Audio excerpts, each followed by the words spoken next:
너무나 기가 막혀서 그렇습니다. 기가 막혀서 부끄러운 줄 아셔야죠. 질의하십시오. 의원님 질의하십시오. 예, 고강훈 후보자님. 네, 예, 후보자로 지명되신 걸 축하드립니다. 네, 감사합니다. 예, 제가 인사청문 준비를 하면서 보니까 후보자님께서 과거에 SNS에 쓰신 글들을 좀 살펴봤습니다. 네, 보니까 이런 게 있더라고요. PPT 좀 띄워주십시오. 당시에 언론인이셨던 걸로 기억을 하는데 언론에 하는 지시, 민주당은 끽소리도 없이 룰루랄라다 이런 표현을 쓰셨는데 직접 작성하신 거죠? 그렇습니다. 예, 어떤 의미로 쓰셨습니까? 저는 저널리스트이기 때문에 민주당이든 예, 국민의 무슨 말씀이신지 알 것 같습니다. 비판합니다. 예, 그러면 최근에 이재명 대통령께서 본인 SNS를 통해서 SBS에 그것이 알고 싶다라는 프로그램에 공개적인 사과를 요청한 일이 있습니다. 네, 알고 있습니다. 예, 그것이 알고 싶다가 2018년에 당시 이재명 성남시장과 파타야 살인 사건의 배후로 지목이 되는 국제 마피아파라고 하는 성남 국제 마피아파라고 하는 조폭 조직과의 연계 의혹을 방송한 것이 이제 그걸 문제 삼은 겁니다. 후보자님은 이거 어떻게 생각하십니까? 대통령의 이런 행위 적절하다고 보십니까? 그 대통령님의 발언에 대해서 제가 왈가왈부하는 것은 실례이지만 그러나 그 통상적으로 이 말씀을 이해를 한다면은 우리 언론이 언론의 자유를 이용하여서 충분하게 보도와 지난번 기사를 쓰고 있습니다. 그에 2013년 예, 알겠습니다. 네. 말씀하시는 거 보니까 네네. 2013년에 쓰신 SNS와 비슷한 취지의 말씀이신 것 같아요. 이제 좀 민주당이 이제 좀 정부와 여당이 룰루랄라를 안 하는 것 같다 이런 말씀이신 것 같은데 그런 의미는 아니고요. 예, 아닙니까? 대통령의 그 말씀에 대해서 해석을 하는 겁니다. 예, 그냥, 알겠습니다. 네네. 그런데 그 대통령님의 SNS를 제가 한 5건을 쓰셨던데 쭉 좀 살펴보니까 그 내용들 중에 이 섬뜩한 내용이 좀 한두 개가 아닙니다. 이제 무책임한 언론은 흉기보다 무섭다. 언론의 자유가 언론의 특권을 의미하는 것은 아니다. 책임 없는 자유는 타인의 자유를 침해하다가 결국 자신의 자유와 권리마저 해치게 된다. 저는 이건 뭐 정말 섬뜩한 협박이 그러니까 아닐까 이런 생각이 드는데 네, 그 말씀의 배경은 예, 제가 먼저 말씀을 드리고 어떻게 보면은 이 SBS의 자유와 권리마저 빼앗겠다는 것처럼 들리기도 하는데 그리고 그것뿐만이 아닙니다.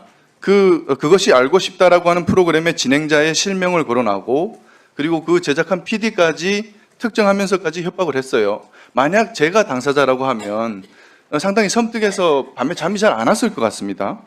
이재명 대통령이 어떤 분입니까? 지금 현재 행정과 입법과 거의 사법부까지 모든 권력을 틀어진 명실상부 총통이라고 해도 뭐 과하지 않을 만큼의 막강한 권력을 가진 절대 권력자가 아니겠습니까? 그런 분이 자신을 콕 집어서 이제 협박을 했단 말이죠. 이재명 대통령이 이렇게 협박을 했는데 그렇지 않겠습니까? 반대로 생각을 이재명 바꿔놓고 생각하면 대통령께 하신 말씀은 예. 언론의 자유에 따라서 자유롭게 보도했으면 그 보도에 대해서 특히 공중파, 지상파이기 때문에 그 보도에 대해서 사회적 책임도 져야 되지 않겠냐라고 하는 저널리즘 차원의 원론적인 그런 지적이라고 생각합니다. 원론적인 내용이지만 지금의 이재명 대통령과 정부와 여당이 갖고 있는 권력과 이런 것들로 봤을 때 언론으로서는 상당한 부담이 느껴지지 않겠습니까? 권력의 크기와 잘잘못과 저널리즘의 가치는 분명하게 나눠서 그런데 해야 된다고 생각합니다. 그런데 후보자님 SNS 노조가 SNS가 아니라 SBS 노조가 즉각 반발 성명을 냈습니다. 예. 언론 길들이기를 중단하라 이런 얘기를 하셨는데 네네. 그 SBS의 반박 내용을 살펴보니까 2018년의 방송 내용은 지금 이재명 대통령의 SNS를 통한 그 SBS에 대한 그 겁박의 어떤 발단이 된 최근 그 장영하 변호사의 그 사건, 선거법 사건, 그것과 다르다고 합니다. 방송 시기도 다르고 그 장영하 변호사가 제기한 것은 조폭과 주고받은 돈다발 내용인데 이것과 내용도 무관하다고 합니다. 그런 사안이라고 하는데 그걸 가지고 이렇게 SBS가 방송한 내용을 이렇게 대한민국의 최고 권력자가 나서서 이렇게 하는 것이 맞는가? 근데 거기다가 또 지금 대한민국에서 권력 서열 1, 2위를 다투는 더불어민주당의 당대표 정청래 대표가 또 참전을 했어요. 아주 직설적인 표현들을 썼는데 SBS 당신들도 언론인가? SBS 당신들의 몰염치 그곳이 알고 싶다 생각할수록 열받는다라고 이렇게 얘기를 했습니다. 언론인 출신으로서 이런 것이 적당하다고 생각하십니까? 이 권력자들이 이렇게 직설적인 표현으로 이 협박 비슷한 걸 하는 것이. 네, 그 SBS 제작진에서는 회사에서는 그 판단이 나오자 바로 사과를 했습니다. 제가 말씀드린 겁니다. 사과를 했고. 근데 지금 제가 또 다른 거 하나 요즘- 말씀드려 볼게요. 듣고 한번 얘기를 한번 해보세요. 마지막에 말씀하실 기회를 드릴게요.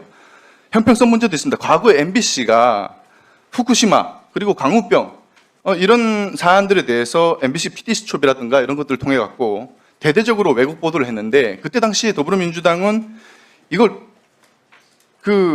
뭡니까?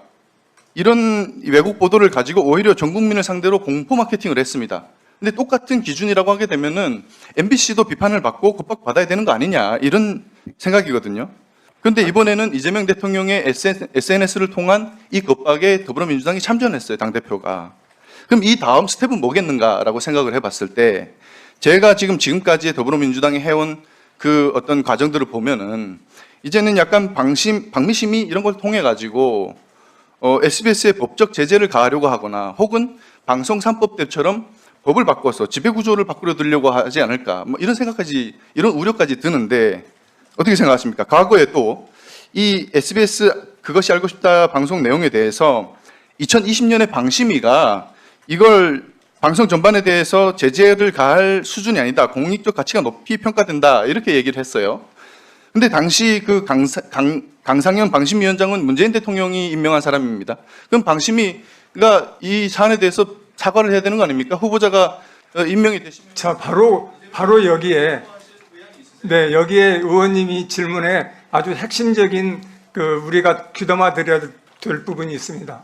과거 방심위는 권고 결의를 했습니다.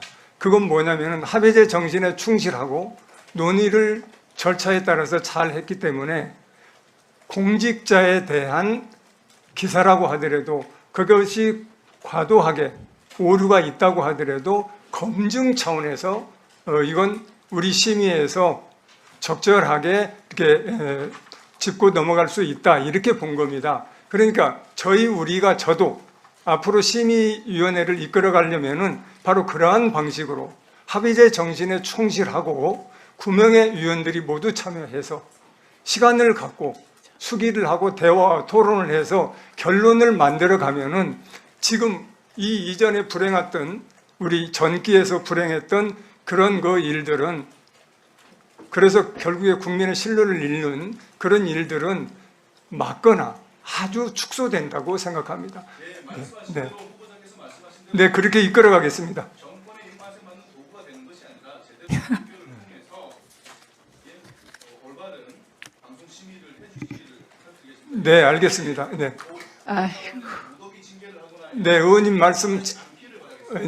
말씀 세게 듣고 제가 아주 창의적으로 아주 국민 눈높이에 맞는 그런 심의 결과를 도출을 해내는데 노력하겠습니다. 아이고, 대단히 죄송하게도 제가 실소를 하고 말았습니다. 아니, 이전 방심위가 지금 정권 윤석열 내란 수계에 뒷받침하면서 저지른 정말 방송 자유를 짓밟은 일이 얼만데 아니 그런데 그런 부분에 대하여 잘못한 부분은 잘못한 것으로 청산하는 게 그게 지금 위원장님의 역할입니다. 제가 정말 듣다가 바이든 날리면 때 단 한 번이라도 국힘의원들이 그 심의가 잘못됐다고 얘기한 적 있습니까? 듣다가 정말 실소를 금할 수 없습니다. 이주희 의원님 질의하십시오. 이 소리가 국민들께는 안 나간다는 게 정말 다행입니다. 시작하겠습니다. 예, 고광현 후보자님. 잠시만요. 시간 좀 멈춰주세요. 네, 이거 다시 시작. 지금 저 질의하는데 왜 그러십니까? 아니 제가 말씀드렸잖아요. 제 발언 시간 사용해서 5초 동안 말을 했는데 왜 이에 대해서 발언을 하십니까? 자, 질의 시작하겠습니다. 네, 질의 시작. 네.